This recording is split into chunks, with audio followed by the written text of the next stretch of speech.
Video games. Can't live without them, can't live with them. Video games, probably the most important thing that happened in 2024. I mean, seriously, there were so many good games this year that I've been struggling to come up with a list of 5 or even 10 of my favorite games from this year. So let's talk about all of them. In this video, I will be talking about every single great video game from 2024 asterisk that I have played. I am sorry, Dragon's Dogma 2. It just couldn't happen this year. I'm sorry. I hope you'll forgive me. This does mean that inevitably there's going to be some gaps in this video because, simply put, I haven't played all or even most of the games that came out this year. So if that happens, I am counting on you. Yes, you, Alejandro, to step up in the comments below and talk about your favorite games, even if the game wasn't in this video. I mean, even if the game was in this video, talk about it anyway. Who cares? I'm secondary to this whole celebrating video games nonsense. I will say, after compiling the list of games to talk about for this video, I've sort of noticed that there is kind of a theme for this year, a little bit. A certain type of game that usually doesn't get too much mainstream celebration, but this year really stood above the rest. And I think as the list goes on, as this video goes on, I think the overall theme of this year is going to become a lot more apparent. Okay, I think that's everything I wanted to say. Was there anything else? Oh right, the video games. Let the 2024 celebration commence, starting with Like a Dragon, Infinite Wealth. How do I put this? Infinite Wealth is the best JRPG I've ever played. And it's for a very simple reason. And that reason is the basic attack of this game is fun. Now hear me out for a second. How many JRPGs have you played where the act of doing an attack in combat is fun? I'm talking about a normal Dragon Quest style turn-based combat system. Generally speaking, the fun of a JRPG comes from the setup before the battle, the building up your character or your party and watching as those choices bear fruit via victorious combat. The moment-to-moment gameplay of a JRPG by itself is not usually the star of the show. Infinite Wealth, on the other hand, I can't help but crack a smile every time I do a normal attack in that game. And it's because it's all dynamic. Whenever you do an attack to someone, it ragdolls them. It sends them flying out comedically, and it's fun every time. And not only is it fun to look at, it's fun to play around with. You can launch an enemy into a teammate, and they'll do a team-up attack and bounce the enemy around even more. You can hit them into another enemy, which knocks both of them down, and then sets up your next turn to attack them while they're still on the ground, and it gets a new animation. The animation work in general in this game, just like the other Yakuza game, is so good. It's carrying a lot of the combat, admittedly, the animations. The combat is not exceptionally complex or interesting, but it is always fun to look at. And that is so important when a game is like 50% these turn-based battles. It results in a combat system that is constantly engaging throughout the entire game. I never got tired of doing random encounters in a normal JRPG. That's insane to even think of. That's such an impressive achievement for any kind of RPG to make, honestly. It's all so well done, and that's only getting into just the normal bog standard combat of the game. That's not getting into all the different other game modes you can do. In typical Yakuza fashion, there's like 50 different side modes you can do that all control and play completely differently. I mean, just off the top of my head, there's the crazy taxi mode, there's an Animal Crossing kind of mode, there's a Pokemon Snap kind of mode, there's a straight up Pokemon kind of mode. There is so much to this game just in the exploration and all the different side modes. It's huge, it's enormous. I can't even imagine trying to see everything in that game. And that's not even getting into the actual plot and characters and writing of this game. I know some people don't really love the story of this game, and I will admit, the plot is kind of a mess. My counter argument to that is that the characters and the way they are written is so entertaining and so fun and so likable that I don't even care. The plot is a mess all at once, but the characters in that mess are consistently entertaining, and I never got tired of listening to them, watching them. I love Ichiban so much. He's become one of my favorite protagonists in any game ever at this point, kind of surpassing Kiryu to a certain extent. And of course, Kiryu is also in this game, and he is also incredible in this game. I love getting one last opportunity to walk around Kamurocho with him. It feels so fitting, and his character is so fun in this game that it ties it all together. To be honest, I don't even really consider Infinite Wealth to be a 2024 game. I consider this to be a holdover from last year. 2023 was such a good year that it needed an extra week just to get one last jaw-droppingly great game out. Go play this game if you haven't. It is one of the best games I've ever played, I swear to God. Okay, that was a long time to talk about one game. Let's try to speed this up a little bit. Tekken 8. I found out this year that apparently I'm a Tekken fan. This is my first Tekken game that I've played, and I absolutely love it, apparently. Let me just say, by the way, I apologize for whatever dog shit footage is playing in the background. I am not the best Tekken player in the world, but I did my best. It's actually might be my favorite fighting game right now. I'm not really sure. I just love how crunchy this game is, how it is a relatively slower paced fighting game, at least for someone like me, and I love how, again, crunchy this game feels. It is so satisfying to sneak like a low blow past an opponent's guard, and you watch them like slowly slump to the ground, allowing you to do a follow-up attack. This is my age kind of giving itself away here, but I've never really played a fighting game with that kind of flow, that kind of speed to it, and I really vibe with it a lot, actually. This has been the first fighting game that I've really ever seriously tried to grind competitively, do the actual ranked mode and try to like get as high of a rank as I can, push myself to learn the character inside and out. The character movesets in this game are insane, by the way. I picked up Reina. I gravitated to her pretty quickly, and her move list is fucking massive, and I have no idea what most of them do. I would seriously recommend it if you're kind of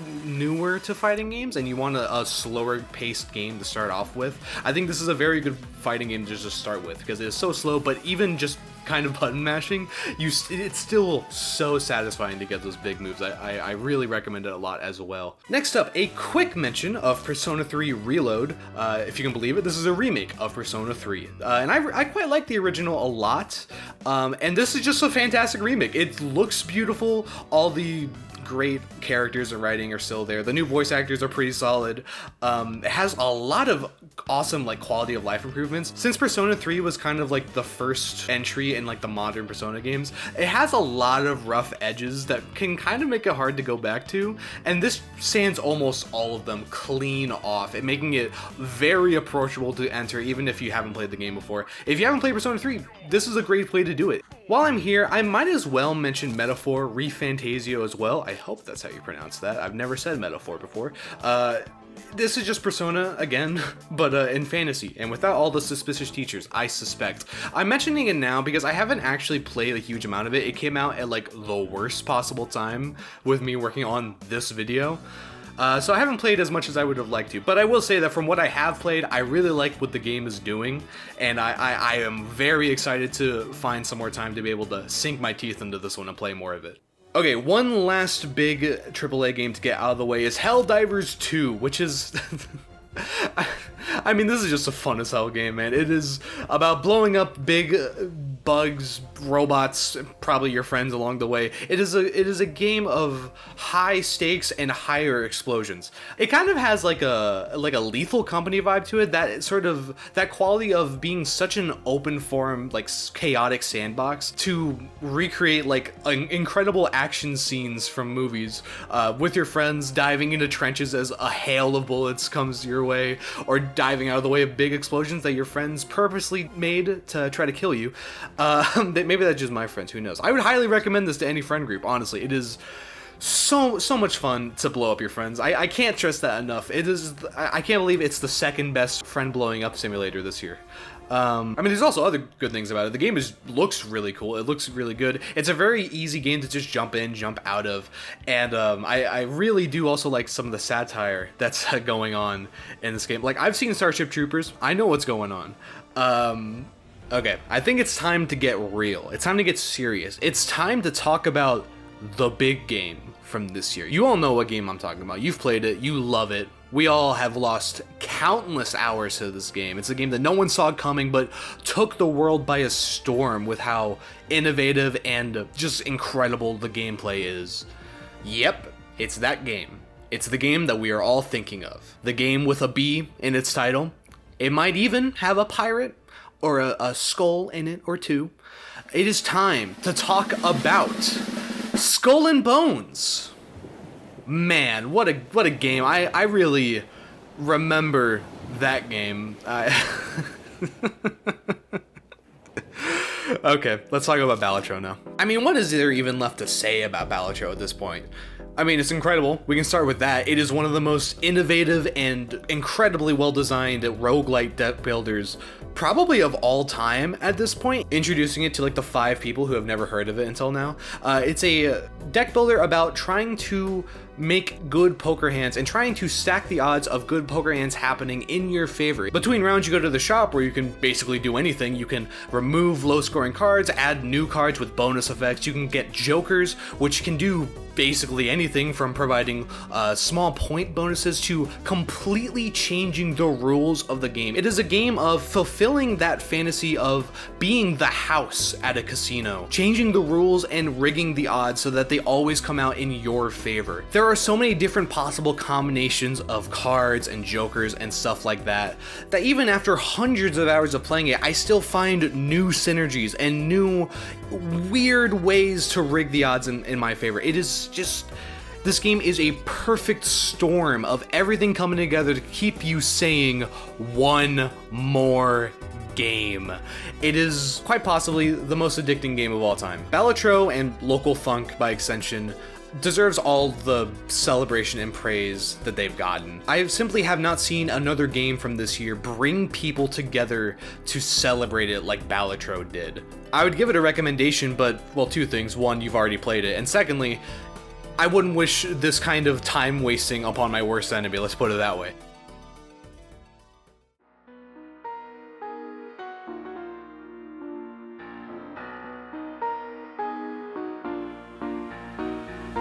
Earlier this year, I made a video about Steam Next Fest, an event that Steam holds every few months or so to allow developers to put out free demos or early access versions of their upcoming games. I always look forward to checking out Steam Next Fest whenever I can because, I mean, you never know what kind of great games you're gonna find. I mean, that's how I found Balatro, that's how I found Pacific Drive, another cool indie game from earlier this year. Now, normally, I don't mention early access games in these kinds of videos because, I mean, duh, it's early access. The game ain't finished yet. But I think in celebration of Steam Next Fest really popping off this year, I think, why not? Let's go ahead and list off a few cool early access games from this year. Like, for instance, Pal World. Now, I haven't really played a huge amount of this game. I'm not really the target audience for it. But any indie game that can stand up to Pokemon and Nintendo, any game that can do that is worth celebrating in my book. In a similar vein, Manor Lords. This is another game that I think is really punching above its weight in terms of sales and popularity. I mean, I had a coworker talk to me about this game. A coworker knew about this game. This game has reached coworker status, and I think that's pretty cool. Also, can we just talk about the fact that Hades 2 is a thing? I mean, yeah, it's still in early access, but Hades 1 also started life in early access, and that ended up being a huge success when it came out. So, yeah, I think it's safe to say we got another one of those on our hands. Next up, Sulaco. This is a fear-inspired Doom-adjacent first-person shooter, and I think it is absolutely phenomenal. It's only like a third of the way finished, I'm pretty sure, but I honestly think that it's already worth the price that they're asking for, just to play this unfinished version of a game that might eventually become.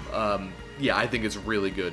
I also think Abiotic Factor is really good. This is another one. I haven't played a huge amount of it because, I mean, it's a survival game. I like to play those when they're finished. But from what I have played of it, I think this has a lot of potential to be an incredible survival game when it gets finished.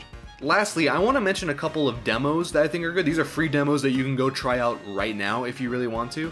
First, Keep Driving, a resource management RPG road trip kind of game that I vibe with a lot, to be honest with you. I just love like driving on the highway in the rain, not really knowing where you're gonna end up, listening to like garage punk rock on the radio. Yeah, this game was made for me. It's peak, I'm afraid. Last, but certainly not least, Rift of the NecroDancer. Now, I'm gonna be honest with you for a second. This is already a contender for Game of the Year next year for me. I mean, this is just a really, really good rhythm game right here. I love that the challenge of it comes not from like doing fast, like precise inputs, but more just like from sight reading and trying to figure out what the inputs are to begin with. I think it's really fun. I think the music is fantastic. I'm being so serious right now. Do not sleep on this game when it comes out next year. I think it is really going to be something special. Let us continue on with more games from February, including Balatro. We also have Penny's Big Breakaway. I believe this is from the developers of Sonic Mania.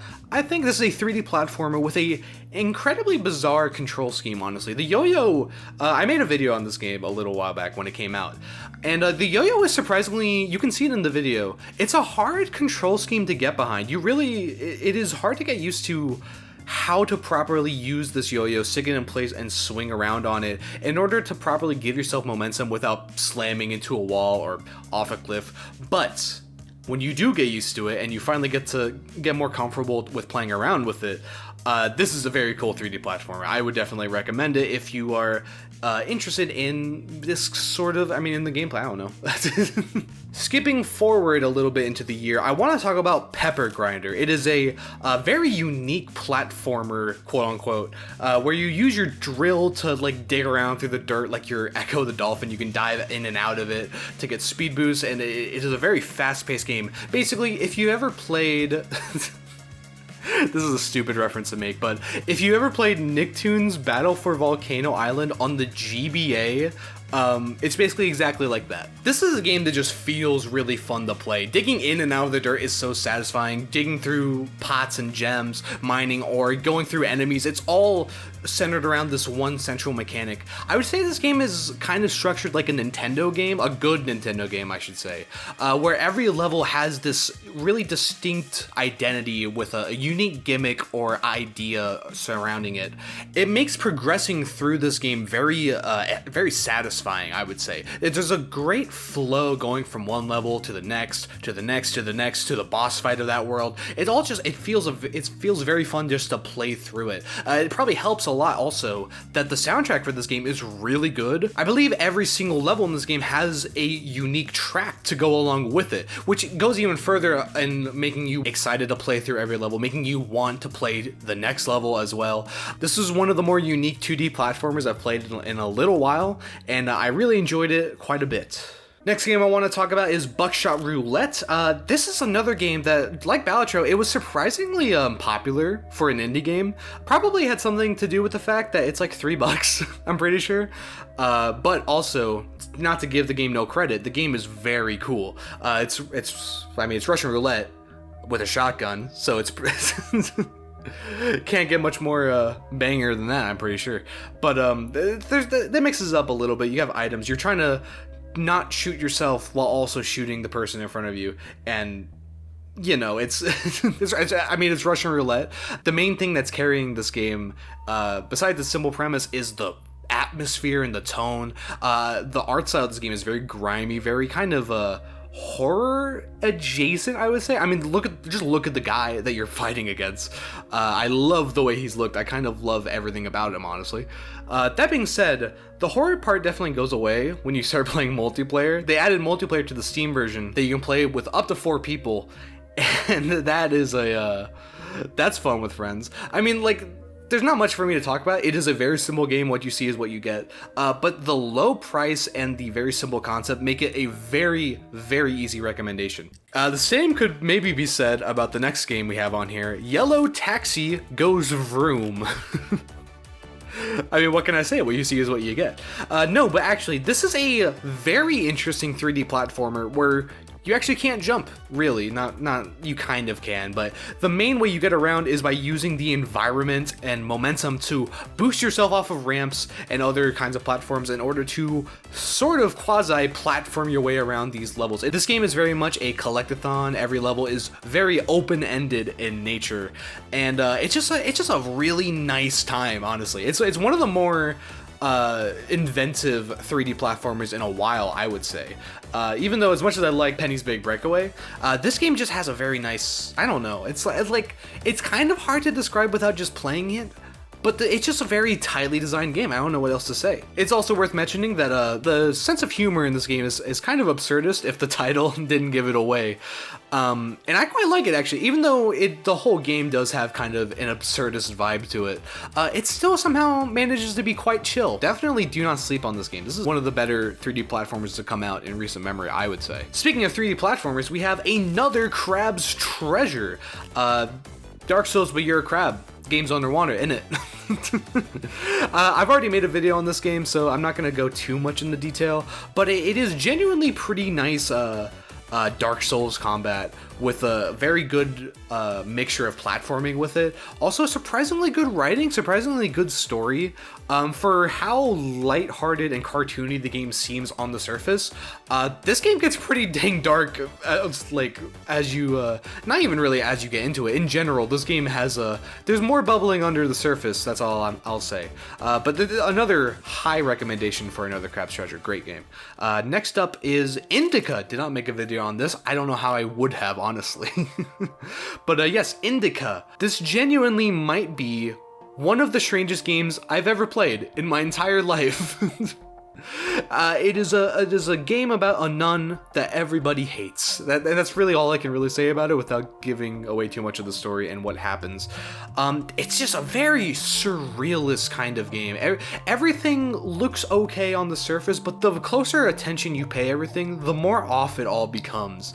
It's a very odd merging of like this very seemingly realistic world that the game takes place in, and these realistic characters, but then not only just putting them in very surrealist situations, but also completely ditching the realism for straight up abstraction in pixel art. A good chunk of this game is communicated via different kind of like retro minigame pixel art sort of stuff, and it's just something that I've never really seen before. I've never seen a game mix painstakingly realistic visuals with retro gaming. Like, it's such an odd mix, but I think it really works for the kind of story this game is telling. And this game's story is very good. This is I don't know if you could tell by just the general premise of the game, it gets quite existential. Indika is a great character, and her story is a very relatable one, and very she's a very rootable character, let's say that. And in general, Indika the game is just this is definitely one of those more kind of like narrative focused, kind of artsy games, I would say, very cinematically focused. And if you're a fan of that kind of game, this I cannot recommend this enough. This is one of the all-time greats as far as I'm concerned, as far as weird visuals go. Yeah, definitely check this one out. Next, let's talk about Animal Well. This is the game, if you know Video Game Donkey, this is the game that he published, and surprisingly, it's fan-fucking-tastic. It is a Metroidvania with a very heavy focus on movement and exploration, not so much on combat. There's not really much combat at all in this game, I would say. It's worth mentioning that I'm not a big Metroidvania fan most of the time. A lot of Metroidvanias kind of focus on getting new combat options, which is nothing wrong with that. It's just not my personal thing. I'm more interested in Metroidvanias that give you new movement options and new ways to traverse the environment as the game progresses. And Animal Well is basically entirely that. None of the tools that you get are weapons or anything like that. They all just help you navigate around threats, and I really enjoy it quite a bit. Also, insane amount of secrets in this game. I don't need to go out to find them. Just knowing that they probably exist and I can't find them makes the game feel so much bigger than it probably is. Although the game is deceptively big already.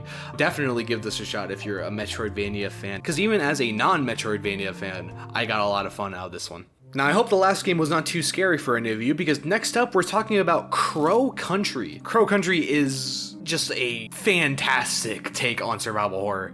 Very much classically inspired by, you know, the original Resident Evils, the original Silent Hills, and it's just really tightly designed survival horror. I love the way you aim your gun. That it's much more. There's no auto aim in this one like there is in some other survival horror games. You really do have to aim your gun for the the enemies, and it can be quite stressful to do that in a tight situation. Not only that, the aesthetics of the game are obviously fantastic. I love the amusement park sort of vibe that this game takes place in, and it revels in it, trust me. You know the uncanny valley? That's usually talking about like human characters, how they don't look quite right, but they're also, your brain is trying to look at them as a human. This is the case of that, but with the environment. It looks so close to being like an actual theme park, but there's just something a little bit off about everything that makes it kind of unsettling. It has great atmosphere, it has great everything. I also want to draw attention to the fact that Mara Forrest is a fucking weirdo, and I love her for that. I don't want to talk too much about this game because I don't want to show too much. It's best to be surprised by this game. Next up, Mullet MadJack, another game I made a video on a little while ago, but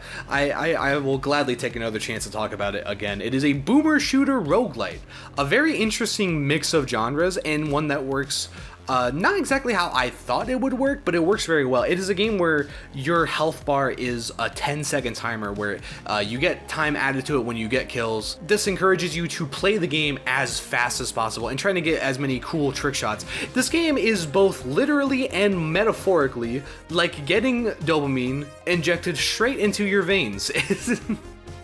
It's a very, very fast-paced, very addicting, almost as addicting as Balatro, honestly. It is a very addictive little game right here, and I would definitely recommend checking it out.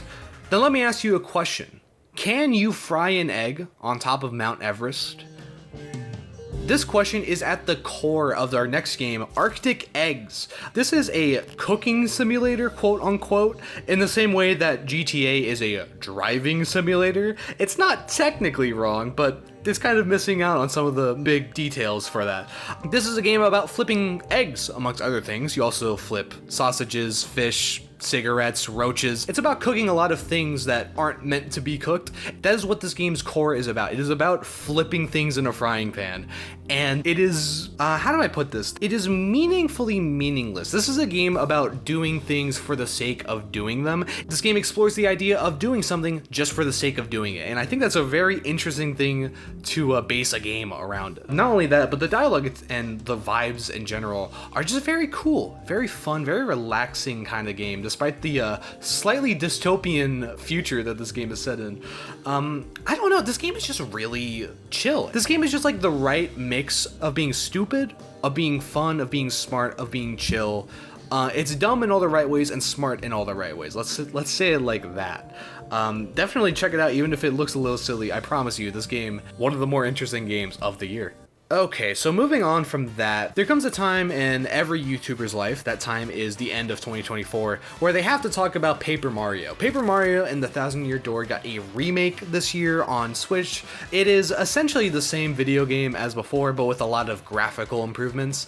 And I gotta be consistent, I talked about Persona 3 remake earlier, I gotta mention this as well, because I mean, Paper Mario, Thousand Year Door, one of the best and most influential RPGs of all time. One of the only other RPGs that you could argue has a fun basic attack along with Yakuza.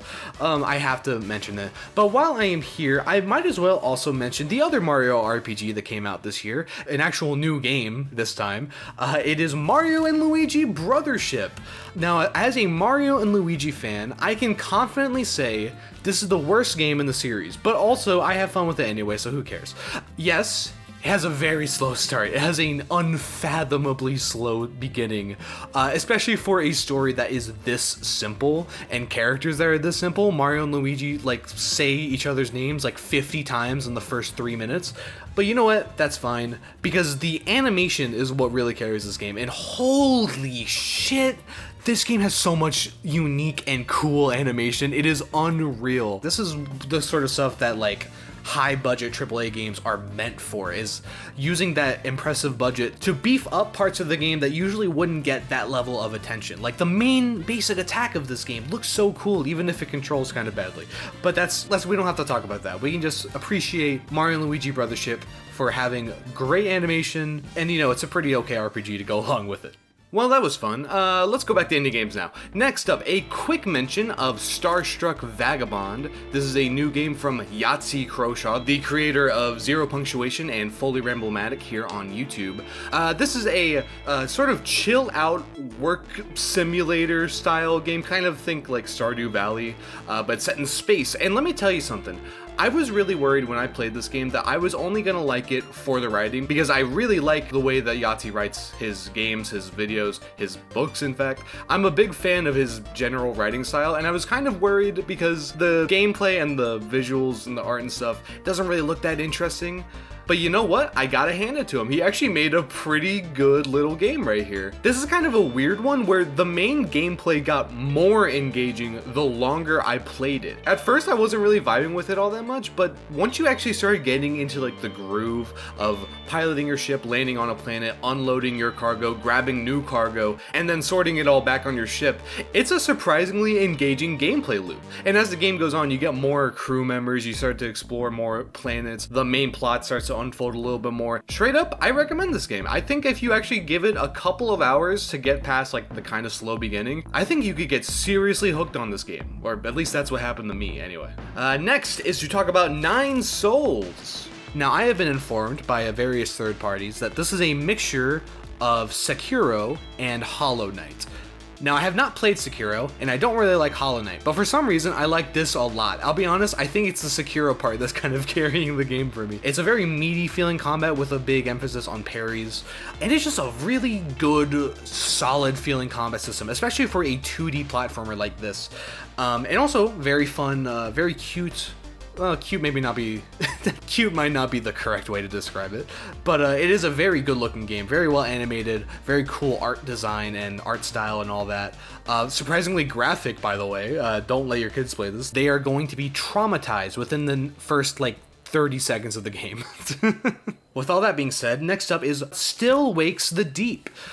This is a new game from the Chinese room that I really like. And that right there is already very surprising, because I don't usually like the Chinese rooms games.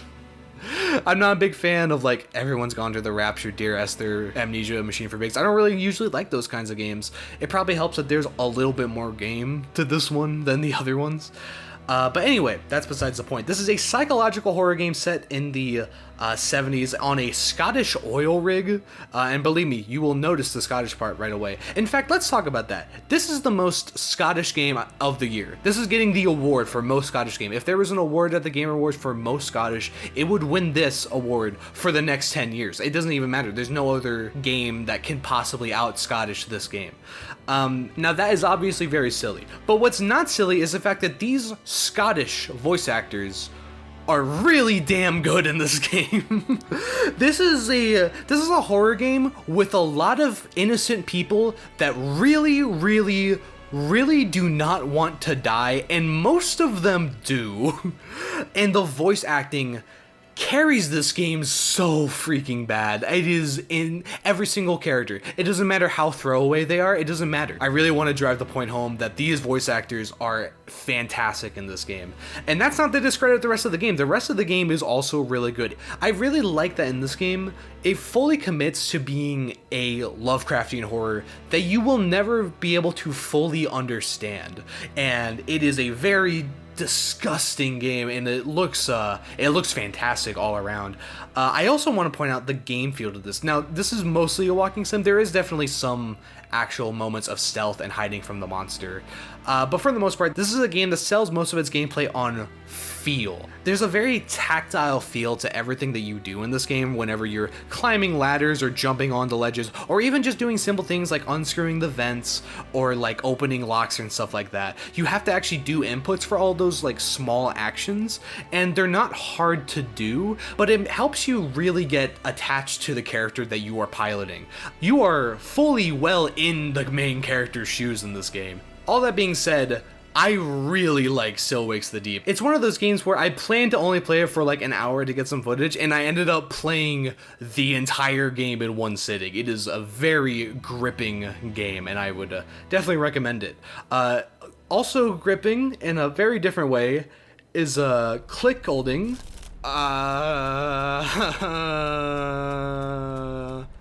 And that's basically all you need to know about it. So let's talk about a different game now. Let's talk about Dungeons of Hinterberg. Much less uncomfortable. This is actually another game that surprised me. It's a mix of, well, first of all, this is, if Still Wakes the Deep was the most Scottish game of the year, this is the most Austrian game of the year.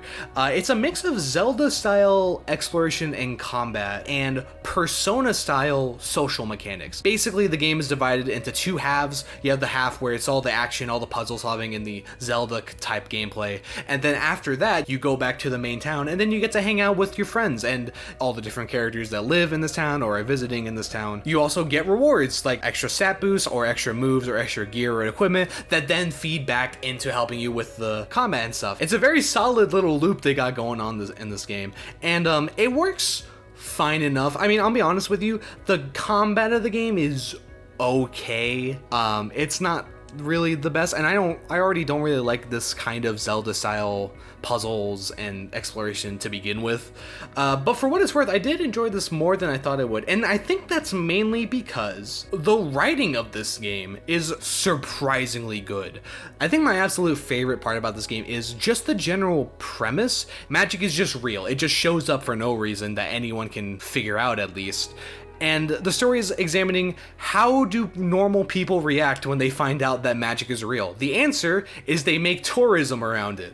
It has a lot to say about the idea of vacationing in general, and something that I think is really interesting about the game, it kind of equates playing video games to taking a vacation. They're the same thing in this game's eyes, and it has a lot to say about both of those things. Despite looking like a kind of standard cozy-ish kind of game, I think this game is actually really cool. It has a lot going on under the surface, and I would highly recommend this one as well.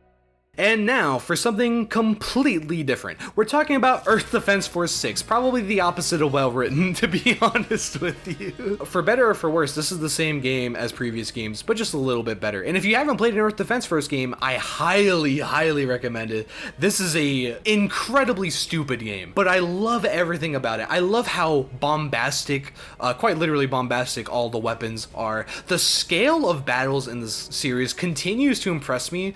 In fact, if anything, I think the battles are even bigger in this game than they have ever been. There are some straight up huge battlegrounds being taken place in this game, and it is just as fun as ever to try to traverse them and try to fight the massive horde of alien bugs or whatever the heck they're doing in this game.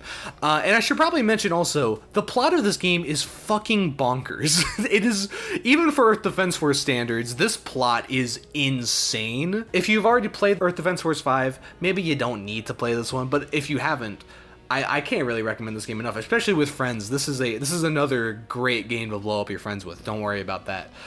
Okay, let's talk about something a little less insane, huh? How about SteamWorld Heist 2? Now, once again, this is a game I have already made a video on, pretty long one too, so I'm not gonna go too far into detail here about why I love this game so much. But in short, this is a 2D tactics game with real-time aiming. Basically, you actually aim the shots yourself, and you can rebound the bullets off of walls, off of ceilings, off of cover. You can basically do whatever your heart's desire as long as your skill is good enough. Again, I don't want to talk about it too much. This game looks cool, it sounds cool, has a great soundtrack, and very, very fun, very unique gameplay. I would definitely recommend it quite a bit. And now, we are here. We are talking about the official Game of the Year. And the Game of the Year is Astrobot! Okay, let me be real here for a second. I was one of the people that really did not want Astrobot to be good. I kind of hate everything this game stands for, at least conceptually. I really was not looking forward to this game. I did not care about it.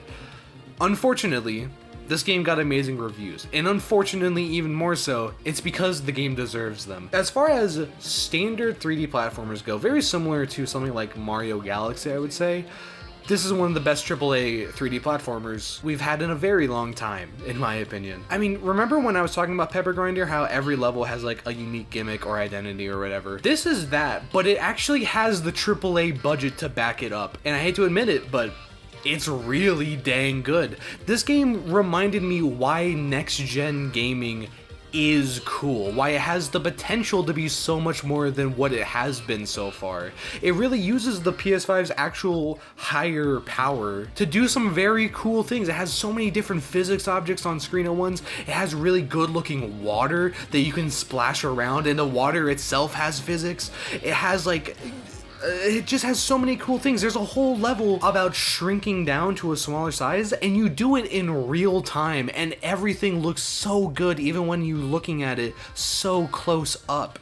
It's genuinely mind-boggling how high quality this game is. Especially, like, another thing, the music in this game is really, really good. It has a very unique kind of funky, like, techno aesthetic to it, but it keeps building off of it in so many different ways as vocals, dynamically based off of what level you're in and what you're doing in that level. It is just a very, very high-tech, very impressive game.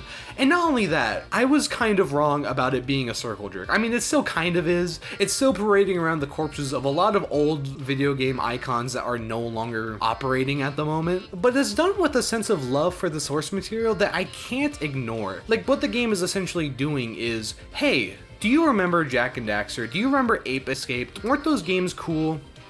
We think so too.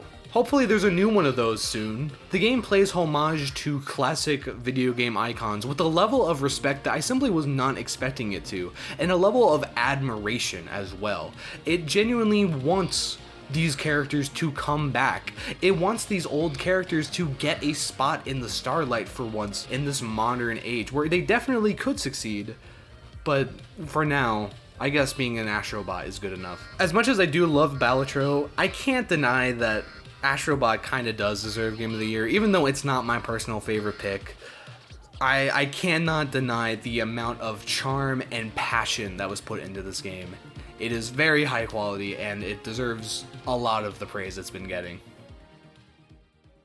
Oh, actually, you know what? One more cool thing about Astrobot. The game already has DLC, and in fact, they already has free DLC of several brand new levels, which is so insanely generous, but very cool regardless. I'm very happy with that. In fact, let's take a second to just talk about how cool the DLC was for this year, because there was a lot of really good ones. The biggest one, of course, being Elden Ring's Shadow of the Erd Tree. FromSoft took 2 whole years to look back at Elden Ring, examine and improve upon its shortcomings, and came back with a DLC so large in scope and scale that they had no choice at the Game Awards but to nominate it for Game of the Year again. Honestly, I just can't believe that a game as big as Elden Ring somehow managed to get even bigger. In a similar vein, in fact, Factorio also had a new expansion this year, dubbed Space Age. What else could it be? I've always kept Factorio at arm's length away from me because I'm very afraid that if I ever dive into that game, I may never find my way back out. And Space Age is making that Siren's Call ever such more tempting to me. When I do start playing that game, please mourn for me. Anyway, other than that, I would be remiss to not at least mention Helldivers 2. Now, Sony has made some very questionable decisions regarding that game, and especially the PC port, but if nothing else, they've been consistent on releasing new content for that game. In fact, very recently, they unleashed the new 3rd faction for that game, a very, a sort of spooky alien kind of faction this time around, and I think that new faction is very cool, and I think that no matter what Sony does, I don't think they're ever going to truly kill Helldivers. Helldivers is such a good game. I think I'd be really impressed if they managed to mess it up that bad.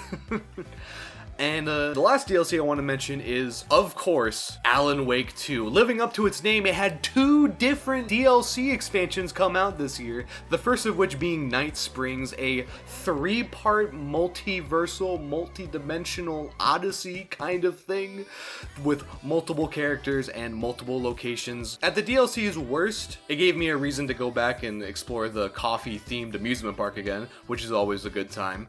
But at its best, I mean, it's Remedy at their best. The Time Breaker section of it specifically is up there with some of the best moments in any Remedy game ever. It is phenomenal stuff. And that's only the first expansion. The other expansion, the Lake House, I believe it's called, it's a much more well-rounded and cohesive experience, I would say. It feels much more like you just took a slice of Alan Wake 2 and made another DLC about it, but I think it is very solid as well. It had some cool new monsters, some cool new ideas in its story, some new guns as well. It's just another really good time. Anyway, let's get back to the list, shall we? Next up, I believe, is I Am Your Beast, another game by Strange Scaffold, makers of this year's Clickholding and last year's El Paso Elsewhere. This is a game that says you are a headshot master and then asks you, what are you going to do with it?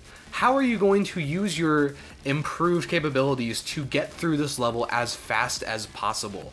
And it is extremely fun to just get huge amounts of combos, get huge amounts of headshots, playing through these small levels over and over and over again, just to get a little bit faster every time, get a little bit closer to that S rank. This is one of the best speedrunning games of all time. It's one of the only games that's worked in getting me to speedrun it consistently. Every single level, I run it back, and I run it back, and I run it back, trying to get a little closer to S rank. And these levels are small. They're designed to be beaten within like a couple minutes at most. But the game gets a lot of mileage out of those short levels purely through its sheer replayability. Overall, just very, very cool game from Strange Scaffold. Strange Scaffold in general has proven themselves recently to be one of the most interesting and out there developers right now. They are constantly doing new and interesting things, and I cannot wait to see what they do next. Not only do I think they have a lot of potential, I think they are reaching that potential right now. And they honestly, I think they have been for a little while. I think they are definitely one of the big teams in the indie space to keep an eye on. Moving on from that, we have the Plucky Squire. Now, I'm going to be honest for a second. I almost considered not including this game in this video. And that's because I just didn't vibe with the game a whole lot, to be honest with you. Don't get me wrong, the central premise of like jumping in and out of a storybook and going into the real world and like switching from like a top-down Zelda POV to like a 3D platformer, that's very cool, and it's really well executed as well. The problem is, it's just not a very mechanically interesting game. I mean, it's Zelda 1 combat, so the combat is not very interesting at all, and the platforming is not very interesting at all, and the puzzle solving is very simple.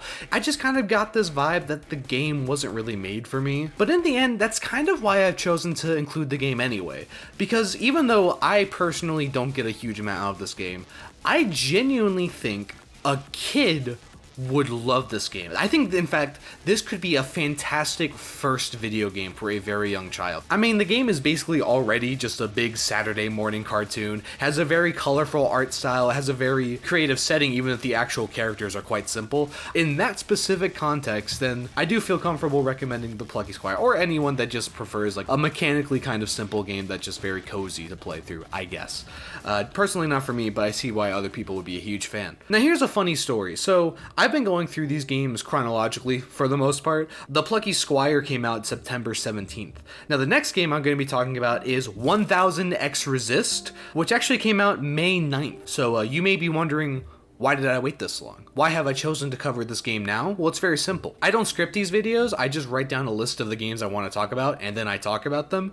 And I forgot to write down 1000X Resist, and I just remembered that I skipped it. So we're going to talk about it now. Anyway, I've probably also been pronouncing the name wrong the whole time. Whatever, who cares? 1000X Resist. It is a, oh gosh, I just realized that trying to even explain what this game is to begin with is going to be a challenge. There's a lot going on with this game. Okay, so it's a sci-fi game. It's set in the very far distant future where after most of humanity has been wiped off the face of the planet due to some alien disease, except for one person. One person has survived, and they have made a colony of clones of themselves.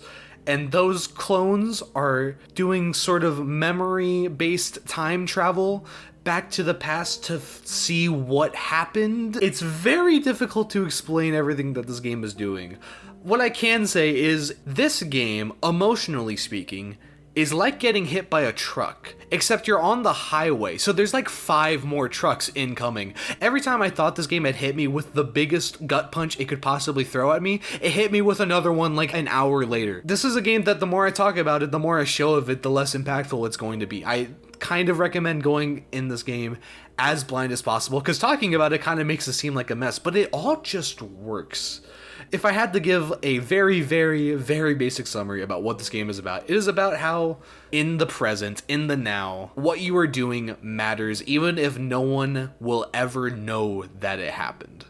There's a lot more going on in this game, but that's about the most basic summary I can dumb it down to. Anyway, back to the scheduled programming. What game were we supposed to talk about next?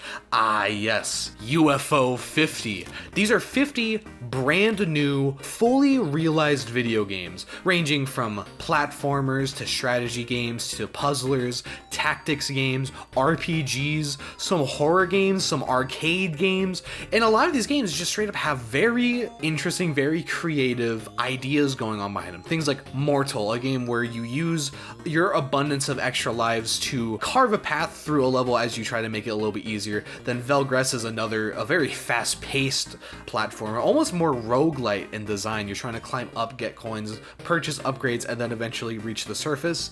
That one I've had a lot of fun with. There's the Campanella games, which are very fun, flying around in a UFO, trying to like measure gravity and physics and stuff like that to not crash into walls. Then there's other games like Grimwood, I think, actually a straight up Final Fantasy inspired RPG. That one's really cool. Pilot's Quest is an incremental idle game.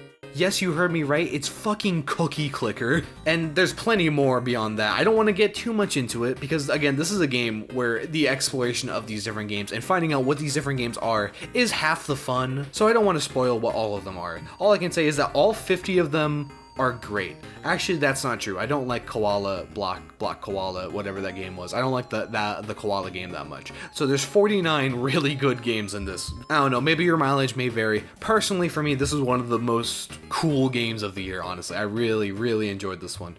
Okay, I'm gonna be honest with you. This one's for me. This one I had to do personally for myself. It is the Dead Rising Deluxe Remaster. Now, there's been a lot of words thrown about with this game. A lot of people don't really care for it that much, and I kind of get why. It changes a few things from the original. Personally speaking, what I can say from my experience as someone who absolutely loves the original Dead Rising, this is a good remaster. It's not perfect, but it's so close to the original that I don't even really care. There are some changes, and there are some changes that I quite like. I like the slightly new way that Frank controls in this one. I especially like the dodge roll. The dodge roll is so much better in this game than it was before. And the dodge roll being better actually also makes the boss fights better, weirdly enough. In the remaster, it feels much more like actual fights for the psychopath battles, and I just prefer that a little bit more than just blindly swinging the chainsaw.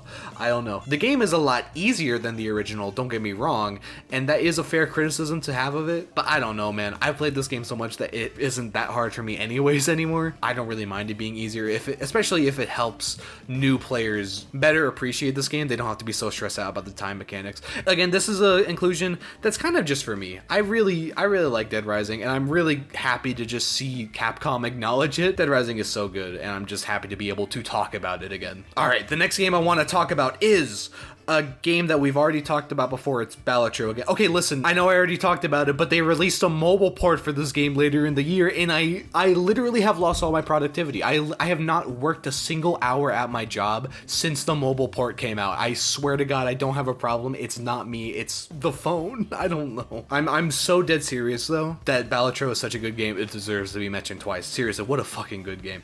Anyway, actual next game we're talking about is Shadows of Doubt. This game finally came out of early access this year, and it's pretty darn cool. I mean, if you've never heard of it, it is a procedurally generated immersive sim detective game. This game randomly generates an entire city, and in that city there are buildings, and in those buildings there are people, and within those peoples are names and identities and different routines that all of them do on a daily basis, and sometimes one of them murders the other one, and it's up to you to figure out who it was just by the clues that they happen to leave on the scene of the crime. And in case I need to remind you, the game is randomly generated. This is not like any other kind of detective game or puzzle game where there is a set solution and the game expects you to be able to figure out with certain clues, and that if you get stuck, oh, don't worry about it, you can just look up a guide on the internet or whatever.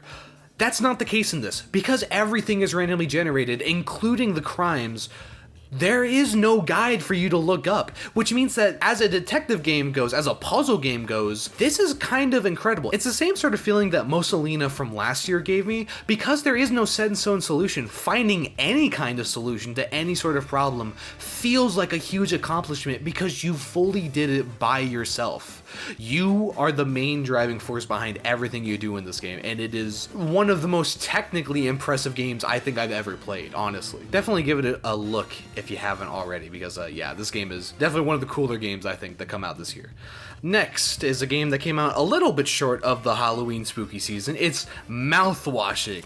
I am traumatized in multiple different ways forever now, so that's always That's always nice. It's a story about a cargo spaceship whose pilot mysteriously decided to purposely crash into a meteor, and now everyone's slowly dying. And this is a story about all that.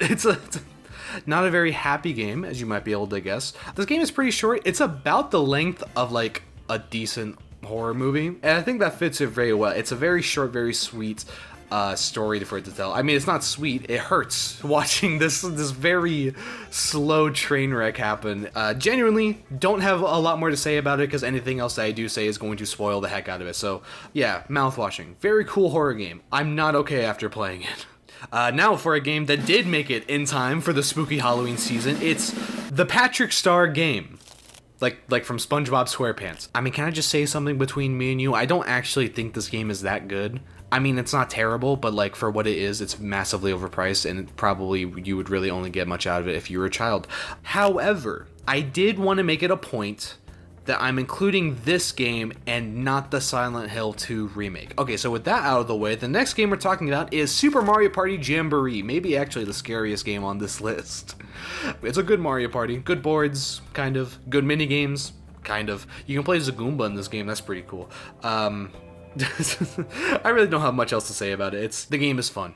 Not a whole lot of games to go from here, but still a few more. First, I want to talk about Metal Slug Tactics, kind of an underrated tactics game from this year. I mean, there were quite a few good ones. I haven't even mentioned some of the other good ones from this year. It's a game that encourages you to move your units around as much as possible. Not only does it give you extra ability usage, it also gives you sheer defense. When you move a long ways in this game, your character will just take a certain amount less damage than normal, including just reducing it straight to 0. Combine that with certain cover mechanics and stuff like that, you have a really interesting kind of, I don't want to say fast-paced because it's turn-based, but this game really wants you to play it like you would play an actual Metal Slug game, which is to say very aggressive but very tactically. And the other big component of this game is team coordination, setting your units up to where they can do sync attacks, where they each attack the same enemy all at once without using too much of your action points or whatever. I mean, that part I think is pretty self-explanatory. It's fun to set up a bunch of dominoes and watch them fall in very cool creative ways that you set up. But I think the other thing that these two core elements really contribute to is that this game is a very interesting puzzle game where I don't think I have ever been in a situation, no matter how hopeless it looks, where a solution was not possible. There are turns in this game where I sit there looking at the screen for like 10 minutes being like, there's no way. I can't get out of this. There's no way I can possibly do this without losing a unit. And then I suddenly see it and it clicks and I do some weird ass technique to do some just insane plays that somehow works out. Overall, I just think this game is really cool, and I wish I saw more people talking about it when it came out. Another game I think is really cool, which people have been talking about recently, is Marvel Rivals.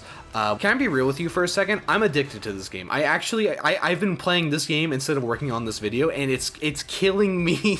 In case you haven't played it, Marvel Rivals is essentially Overwatch, but with the chaos cranked up to 11. There is a lot of stuff happening in this game, but I think the coolest thing about it is the characters. Every single character in this game is completely different and completely busted. Every single character in this game has at least one core move or gimmick that I look at it and I'm like, how is that in this game? I don't think there's any character that stands out more in this game than Spider-Man.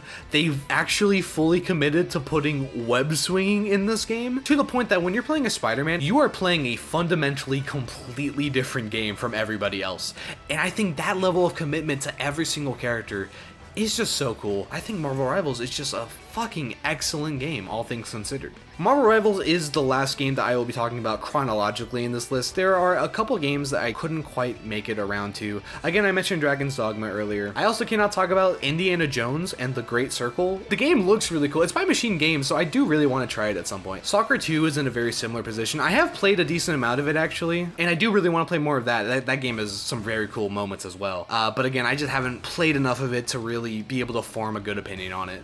But finally, to end this video, because I don't want to end it just listing off a bunch of AAA games, let's talk about one more very cool little indie game. And I think it's fitting, because last year also started with a Wario-inspired platformer, and I think it's only fitting that for this year we end with another one of those. It's Anton Blast. Obviously, it has a lot of Wario Land stuff going on in it, but I was also surprised to see while playing that it has a lot of Crash Bandicoot influence as well, weirdly enough. I mean, I think they literally ripped the the Crash Team Racing, like, drift boost mechanic. They also have the same sort of time trial mode as Crash Bandicoot, which I think is cool. It's been really nice seeing indie games pick up the slack for this specific subgenre of platformer that Nintendo has kind of abandoned. It's one of the main benefits of going indie. It's something that I just think makes indie games inherently very cool. And all right. Hello there. Oh, there's a cat. You want to say hi? I wanted something funny to like put in the background, so I bought Weezer. As some of you may know, last year I made a video called The Last Great Year for Gaming. Basically just this video, but for 2023. So I guess the question is, do I still stand by that video? Or to better phrase it, I guess, was 2024 a great year for games? My answer is, if you want, sure. I don't personally think anything really got better this year, but if you want to say so, then I won't argue with you. This year may have had its ups, it definitely had some downs, but overall, I cannot deny the games are pretty good. Okay, I guess that's it. The video's done. Thank you very much for watching this far in the video if you have. These end of year videos are a pain in the ass to make. They take a lot of time, but I really enjoy making them. And I hope to be able to make as many as I can for as long as I can. Again, I want to remind you, if your favorite game was not in this video, please feel free to comment about it, recommend it to me. Last year I got a bunch of really good recommendations in the comments, and I hope to get some more for this year as well. Anyway, I don't want to waste too much more of your time. Thank you very much for watching this video. The next video will be on Pikmin. Have a good one.